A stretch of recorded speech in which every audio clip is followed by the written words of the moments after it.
evening, ladies and gentlemen. Lagi. Assalamualaikum and good morning. Assalamualaikum and good evening, ladies and gentlemen. We welcome you to today's forum session. First and foremost, I'd like to thank everyone in the audience for proactively taking the time and joining this forum. Our topic today is divorce and its effects on children. Let me introduce our panels. Here we have our specially invited Yang Berhormat Madam Hamimatul Atika binti Rosli, Minister in Ministry of Women, Child and Development. Beside her, we also have the most experienced lawyer in the field of social welfare, Ms. Alia Liana binti Muhammad Suhaimi. Next in line is Mr. Muhammad Iqmal bin Abdullah, a 45 years old executive in the private sector who has been a single father for nearly 10 years. Last but not least, we have Ms. Anis Hanani binti Suhaimi, who will share her own views and perspective regarding our topic for today, as she has been raised by separated parents. Welcome to our forum and hope you are all doing well. My name is Nuriliana Mitrosli, and I am a representative of Malaysian Council for Child Welfare (NGO), who will also serve you as a moderator today. The topic is for today is divorce and its effects on children. Divorce is unsettling terms that may trigger feelings and is especially among children. While all parents may be concerned about some issues, such as their future living arrangement or the uncertainty of the custody agreement, their first concern should be how their children will handle the post divorce situation. As someone who went through this position, Mr. Iqbal, what are your thoughts? Were your children affected beneficially or inversely? Okay, as a father, I believe children are happy after the divorce of their parents. When divorced parents maintain positive relationship with their children and each other, it contributes to the child emotional well-being and happiness. And secondly, if parents engage in effective co-parenting, working together to create a stable and supportive environment for the child, it enhances the child stage of being happy. And thirdly, children are more likely to be happy when their parents are emotionally stable and capable of managing their own post-divorce challenge, creating a positive atmosphere at home. In fact, access to supportive network, including extended family, friend, and counselor, can provide crucial emotional assistance and guidance during the child adjustment period. And the next, maintaining stability, the routine in the child, even amidst the change about by divorce, foster a sense of predictability and consistency, contributing to the child overall well-being. And lastly, understanding. When parents help children understand the divorce in an age appropriate way and address it promote a healthy adjustment and increase the likelihood of happiness. Thank you, Mr. Iqmal. Somehow, in some cases, children may be affected by the parents' divorce, such as if they were mistreated throughout their failed marriage. As a result, the divorce will negatively affect the children. Miss Anis, could you give your thought on this? Sure. So I understand that not every kid whose parents get divorced feel the same way. Everyone's situation is different, and some kids might be okay with it, while others might find it harder. Lah.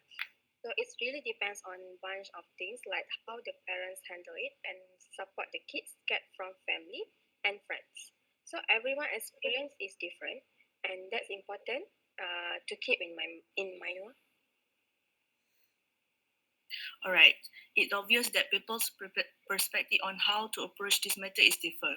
So, Mr. Iqmal, based on what you said just now, could you clarify more on the factor that make children comfortable after the separation? Okay, and I respect your opinion. I'm here to try that divorce live more happily after the divorcement take place in their household. Okay, do you know that every 1,000 children are reported to be the victim child abuse in Malaysia. According to statistics released by Bukit Aman in 2018, a total of 10,905 cases involving married couple were reported during the same period. In 2060 alone, nearly 5,000 children were reported by the Social Welfare Department as to need protection from abuse. Children were getting harmed and neglected by their parents. To mind you, this child did not feel happy during this situation. They live in fear. Pain and most heartbreaking is they did not belong to abuse household. When divorce is finalized by the judicial, children are free to choose to live with whomever they want. If judge found both parents are not competent for children welfare, I believe these children can find their own sanctuary under the Ministry of Women, Child and Development Shelter Care. At the shelter, unfortunate children will get their chance to heal inside out and outside. They will get massive attention from professional care provided by the shelter, and I think we all can expect children in an abuse household can never have that privilege. In my perspective, expediting the process of financial divorce not only facilitate the resolution of the issue, but also hasten the transition to more stable and nurturing environment for the children, placing their well-being capable and Okay, I truly understand Mr. Ikmal's points regarding child happiness rather than living in an abusive household. However, let me share everyone as I have been working in NGOs field for almost 10 years. I will say that there is much more to bring to the limelight concerning divorce and how it's been tainting our children's well-being. Um, Working in a non-profit organization for children, I do not have any advantage to gain at my first. My intention is to save the children and always is gonna be my first and my last task for everyone's favorite human being. Children are very intuitive and cognitive. They learn everything their parents did, both in short and long term, about everyone's attitude, behavior, and anything else that catch their eyes. When divorce takes place in their household, children will get confused as they start to question themselves why their parents are sleeping in different rooms, why their parents are always arguing, to name a few. Is it true that divorce may have significant effect on how children think and view many phases of life?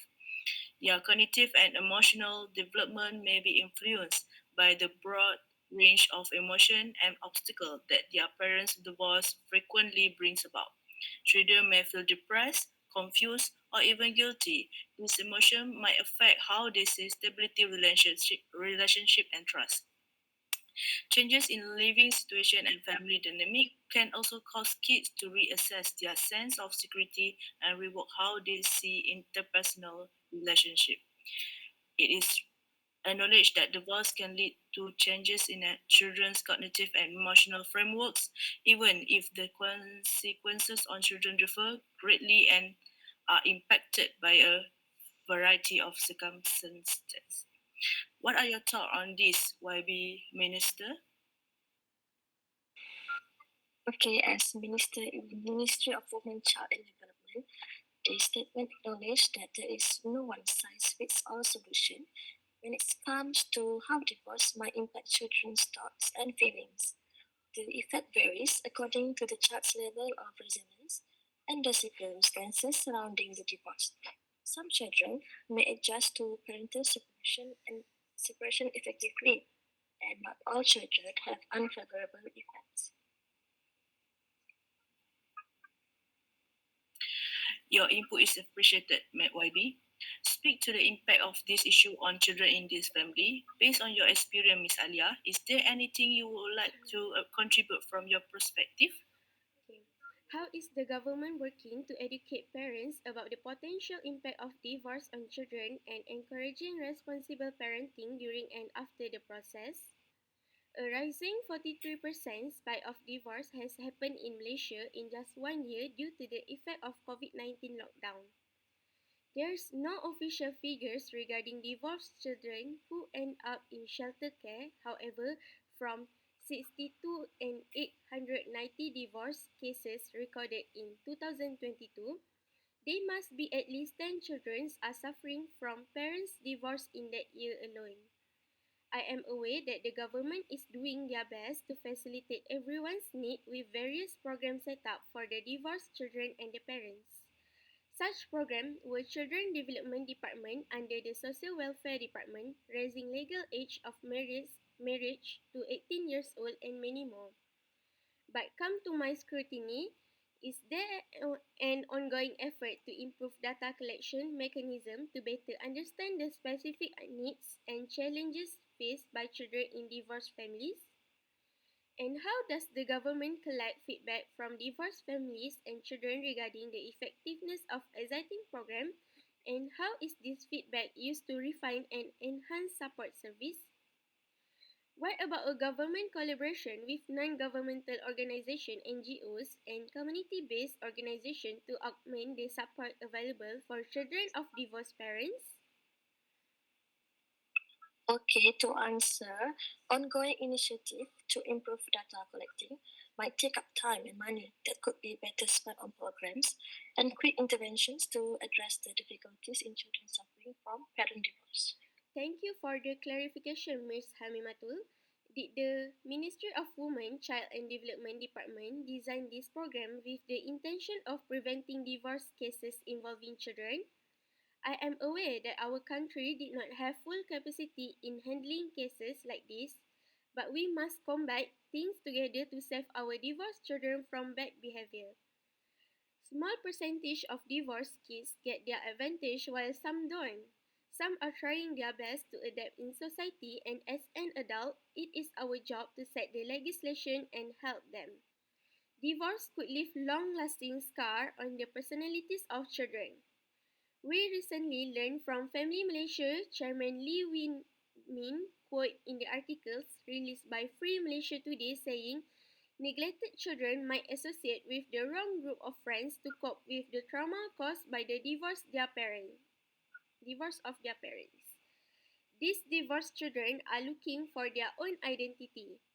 When they can't find their own at their household, they are leaning toward their peers in order to find their bubbles. This could lead them to gangsterism or drug abuse if they associated with bad company. Children need attention and they will not know whom to confide in or look up to their parents do not have a healthy relationship. To prevent our vulnerable children from succumbing to adverse circumstances, I believe the Children Development Department should implement more proactive measures and precautions and try to mingle with them more to help. Nice point, Miss Alia. At least to some degree, I agree that children can feel lost and lonely sometimes, especially when they don't have someone to refer to. Miss Anis, do you have any thought or viewpoint on this matter? Mm. In order to address problem early and reduce the need for drastic treatments like shelter care, a greater focus should be placed on preventive approach. Early intervention may lessen the detrimental consequences divorce has on kids. As a divorced child myself, nobody nor a single governmental body have ever reached out to me as a divorced child from divorced family, which is questioning me, how can the government ensure their program are fully utilized by us, the unfortunate? When my parents divorced at 5, I was at the kindergarten and nobody was there to explain to me what would happen if divorce was taking place in my household. I was left alone and wondering how bad a divorce could be. I don't have anybody to ask about how my life changed with my parents not around. I haven't had the opportunity to express my preference in court and chose to be with either parents as I grew up. For instance, if I feel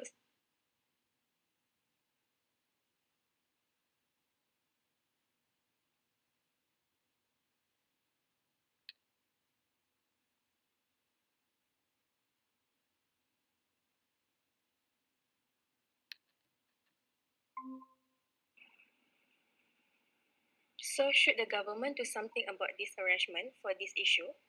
People assume that young children will eventually learn about their parents' relationship once they grow up. Well, they are wrong. I only learned my parents were separated for good when I was 10. So I do not get any counseling or heads up from any governmental body for my situation. Honestly, it's tearing me apart that I have to learn everything alone through my journey with a book in the library.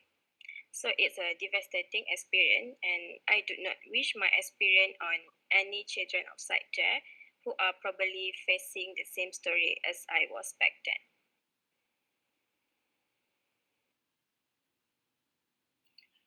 Okay, I am so sorry for your experience, Miss Anis.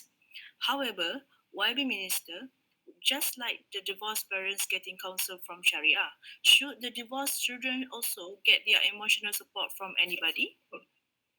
Okay, thank you, Miss Nuri. So, divorced children should be able to access every support due to their parents' divorce. We are actively working to enhance our legislation regarding long-standing custody arrangements.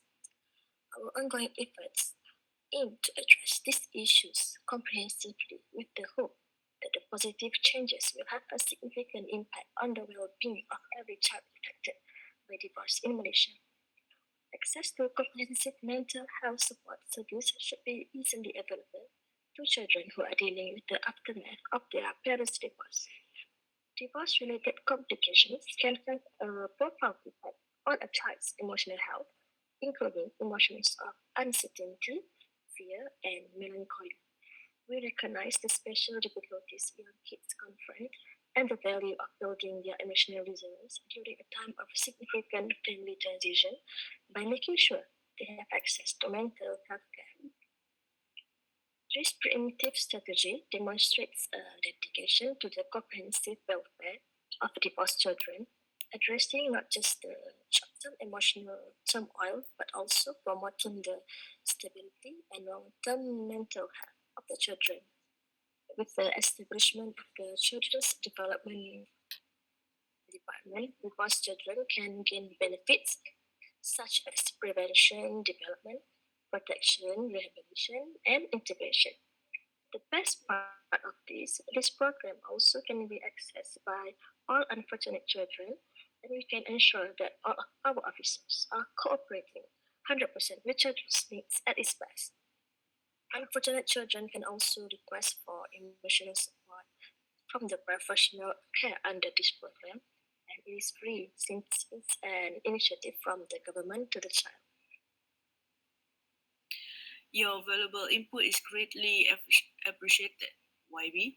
It seems like Miss Alia has something to say, YB. Please proceed, Miss. Are there uncertainties about whether the resources and attention allocated to the department will be maintained over time, or does it potentially risk being viewed as a temporary solution? Of course, no, Miss Alia, the Children Development Department is not a temporary solution. Since it has been added to the Women, Family and Community Development Jurisdiction with support from the Public Service Department, which is GPA, I can assure that this is approach is not a temporary solution to solve children's issues over time. As long as the government aids this program over the time for its staff and its aim, this department will stay open to support our unfortunate children. I can guarantee that this program will have a significant social impact. Would you like to share your viewpoint on this effort, Mr. Ikmal?